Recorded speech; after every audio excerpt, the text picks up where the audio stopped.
transform position, keyframe it, and go back when you want it to start. So if that starts at 2, it comes in there, and the position should be down. And because it's below the red solid and the opening title, it would appear above it, like so. So there we have, we've got the opening title, quite basic, quite tedious as well at the same time. And so that takes up 3 seconds. We'll leave that to about 5 seconds, I'll say. And we'll take a look at what happens next.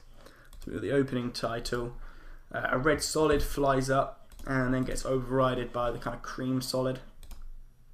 And so I'll quickly make that transition now. So we'll go File, New, Solid. And we're going to make this solid exactly the same as that red one as we just made. Okay. And what's going to happen to this one? In fact, no, we're not going to make it the same. We're going to duplicate the original red. Just make sure you've got red selected, Control D, or Command D rather, Mac or PC. Delete the position keyframes, you don't want them. You don't need that same transition to happen. However, make it to the top so it's overriding everything underneath it. Push it forward just a little bit, and so it should come in, I'll say about 5 seconds. So we've got 5 seconds of the opening title, and with there being 3 titles and a finisher, 4 seconds, well, 4 titles, 5 seconds, 20 seconds long, seems about right. And so the red comes in here. We're going to lower the scale just a little bit so it's still lined up. Okay, and so we're going to make it long ways like this, and we're going to make sure it lines up. If we make it here and go to position keyframe and then go to about 5.5 seconds and push it up diagonal like there, you see that the red solid comes and overrides. And so now I want to do this with the vice versa cream solid. Excuse me. Add Control D on that solid, and we'll go to Effect, Generate Fill, and we'll click this little yellow tab down here, and it will fill it with the same yellow. And so we're going to delete these keyframes. We're going to delete the second one, in fact. The second one? Yeah, the second one. And so it starts, the cream should start from up here. Maybe start just a little bit later. So when the red starts to come in, that's alright. And then by about 5.5, the cream overrides. So that should work out. So the red comes in and is overtaken by the cream. That's okay. So that's the first tile sorted. So that gives the effect that it's all been wiped away. Very nice.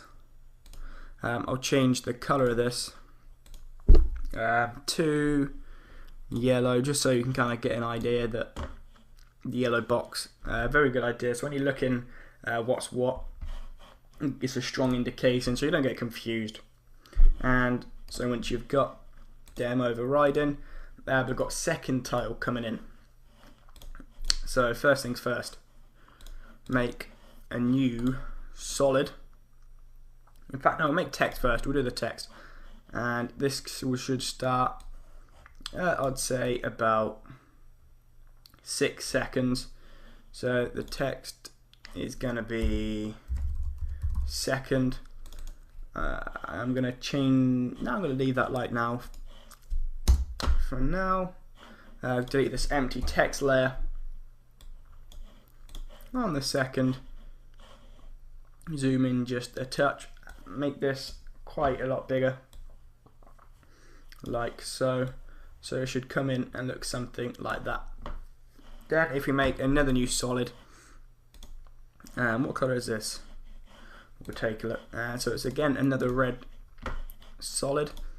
So we'll keep the red and we'll just lower the size like so, just so it fits up the second text. And then on second, we'll change the color to exactly the same as the background cream.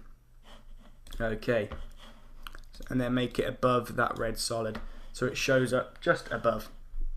And so the text is the right size, and so we want to make the red background layer just about fit like so. So that is looking good. We'll increase the second layer, so by when that comes in like so, the second starts about there, and also the deep red should start about there also. And if we keyframe about 6.5 seconds on the red solid that comes across, position, and then just before at the start of that, hold shift so it's straight, it goes before, so that way it will slide inwards, releasing the second. Maybe in fact decrease the scale on this just a touch. In fact, not so much the scale, but the position rather, just so the second just fits on. There we go. So the second comes in. Apologies, a little bit of a sore throat at the moment, don't know if you can tell. I'll remove this paragraph so you can see more of the time frame. So the second comes in, and you notice there's also a green box that flies in at the same time. What's happening there? There we go. So the second comes in on the deep red. We'll control. We'll leave it. We'll make another new solid. So go file, new solid, and we'll make this one a nice kind of darkish green. Okay, and okay, and again we'll just sincerely lower the scale, and this just comes under it like so, a lot smaller than that. And again we're going to follow this pretty much the similar animation. I'll just go fit up to 100% here. So the second starts there. I want the green to start just before it, so about there.